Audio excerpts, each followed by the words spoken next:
par rapport ak blessure bu amoon la fois passée. moo taxoon bokkul ci le dernier rassemblement pour le match contre la Mauritanie ak bu ñu demoon jouer donc le Soudan du Sud. tey blessure moo taxoon mu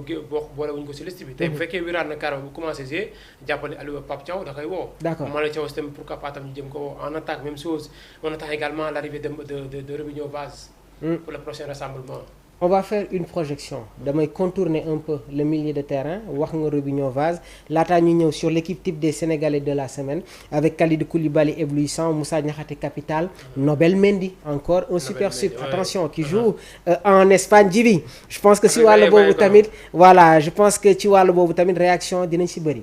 l'attaque du Sénégal il faut qu'on en parle lors de la dernière trêve Chérif Ndiaye moo fi nekkoon Nicolas Jackson ak Habib Diallo Boulaye Dia retrouver waat na les pelouses Assane Diao qui fait son retour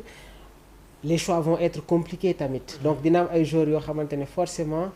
pour ñu bokk ci voyage bi ça va être compliqué et bërki démb déjà jotoon nga ma def une proposition sur les postes au numéro 9 avec Nicolas Jackson Boulaye Dia ak Habib Diallo Assane Diao ñëwaat na am na ay yeneen joueurs yoo xamante ne ñu ngi leen di xaaral ni ñoom Ousmane Sow ñoo nekk Djibi ça va être difficile hein. waaw ça va être difficile boo rappelé suñu waxtaan par rapport ak les avant-centres dañ ko waxtaanee rek le lendemain moo gis benn quotidien sportif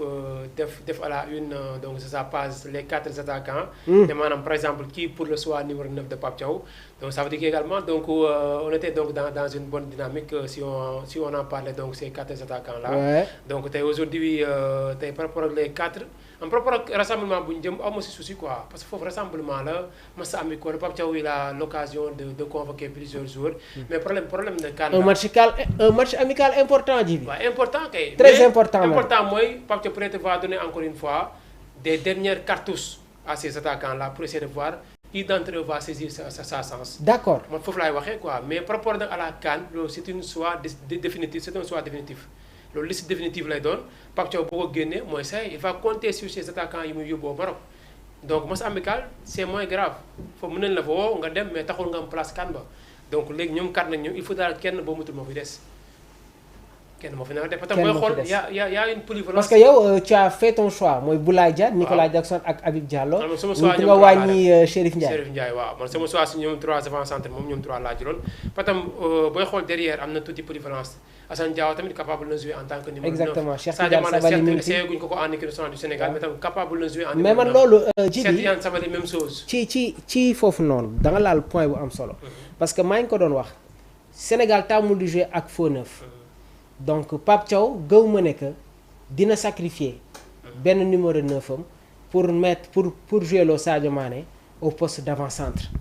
léegi nag am na schéma boo xamante ne man jàpp naa ne que mën nañ ko gis suñu demee à la coupe du monde c'est-à-dire des fois sooy jouer ak yenn équipe yu mag am na ay match yoo xamante ne il faut impérativement nga densifier ce milieu de terrain pour gagner ko et Pape Thiaw bi mu ñëwee ba tey dafa ñëwaat sur un schéma 4-2-3-1 wala un schéma 4-3-3 mais sur les 2 dernières rencontres dafa am loo xamante ne daf ko jox sa satisfaction muy lan attaque à 4 bi composée de Nicolas Jackson Iliman Ndiaye Ismaïla Sarr ak Sadio Mané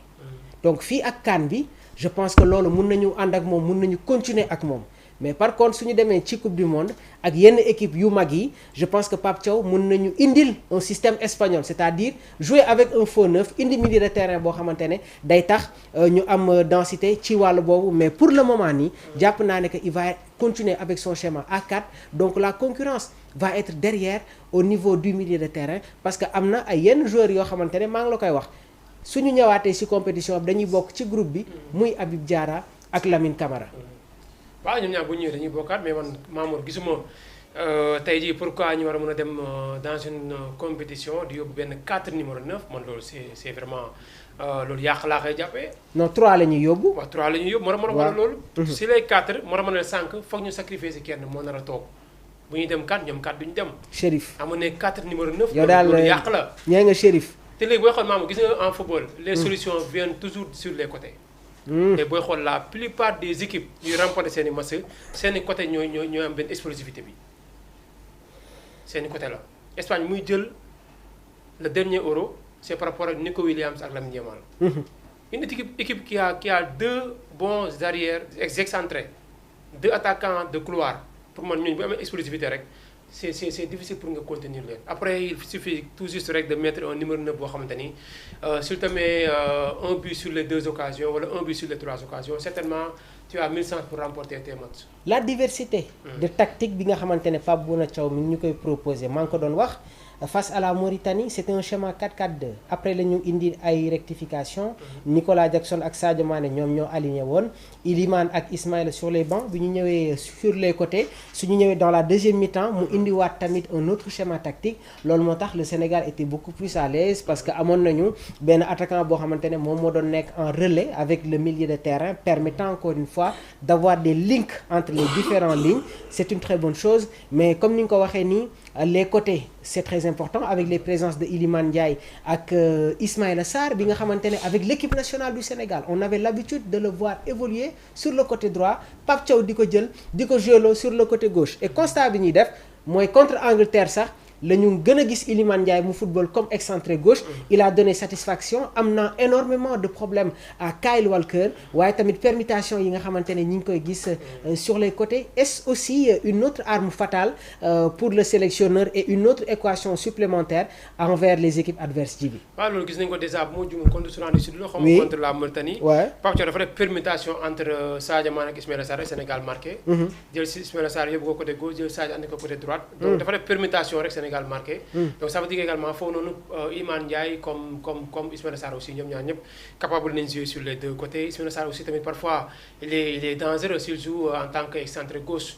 daaw gis nañ temps mi nekk ren daan na ko jouer plusieurs fois te bii yu gën a mag yu mu dugal à ren au Stade Rennais bu muy jouer si excentré gauche et Ismaïla jamono ji il s'est beaucoup amélioré sur la finition loolu moo ko permettre encore une fois d'être très décisif dans les derniers périmètres et foofu la ko sax sénégalais yi di xaare waaw parfois parce que bu fekkee da nga teg couloir droit lu si bëri day utiliser la ligne parfois jéem a accélérer parfois mu permettre des passes wala retrait wala des fois mu andi centre te souvent Ismaïla Sarr nekkul carrément à l'aise buy def ay centre souvent ces centres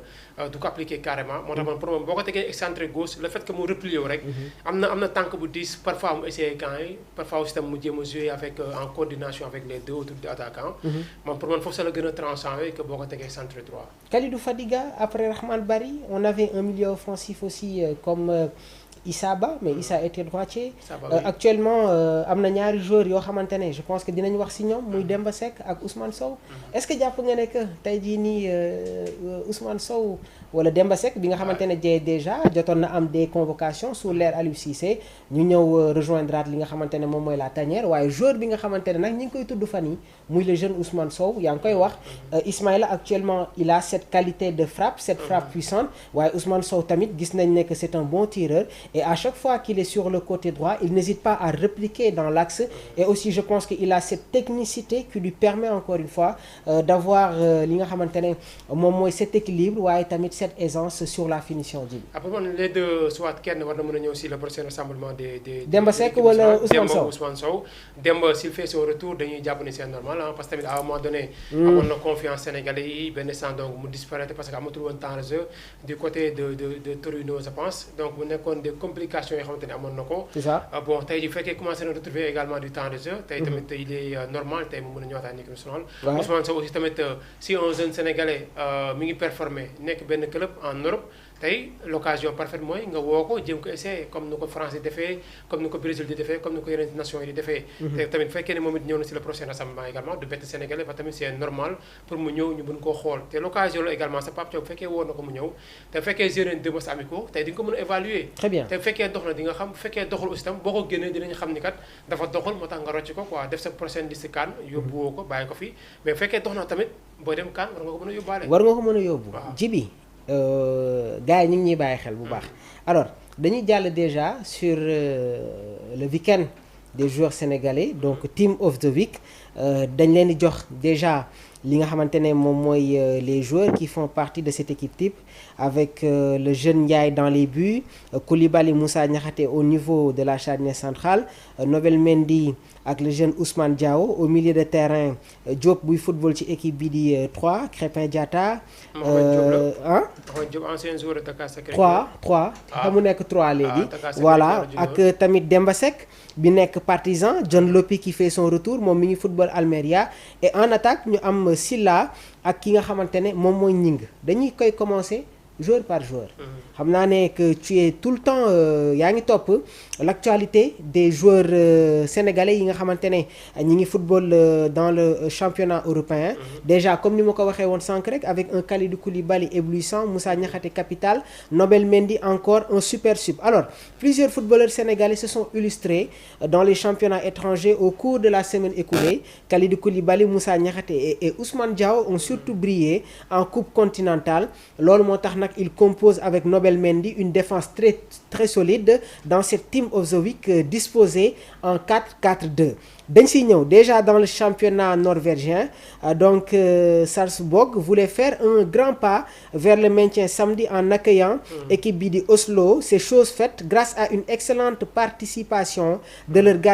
leur jeune gardien sénégalais. Les Bleus et Blancs l'ont emporté 2-1 dans cette rencontre. L'ancien pensionnaire d'Oslo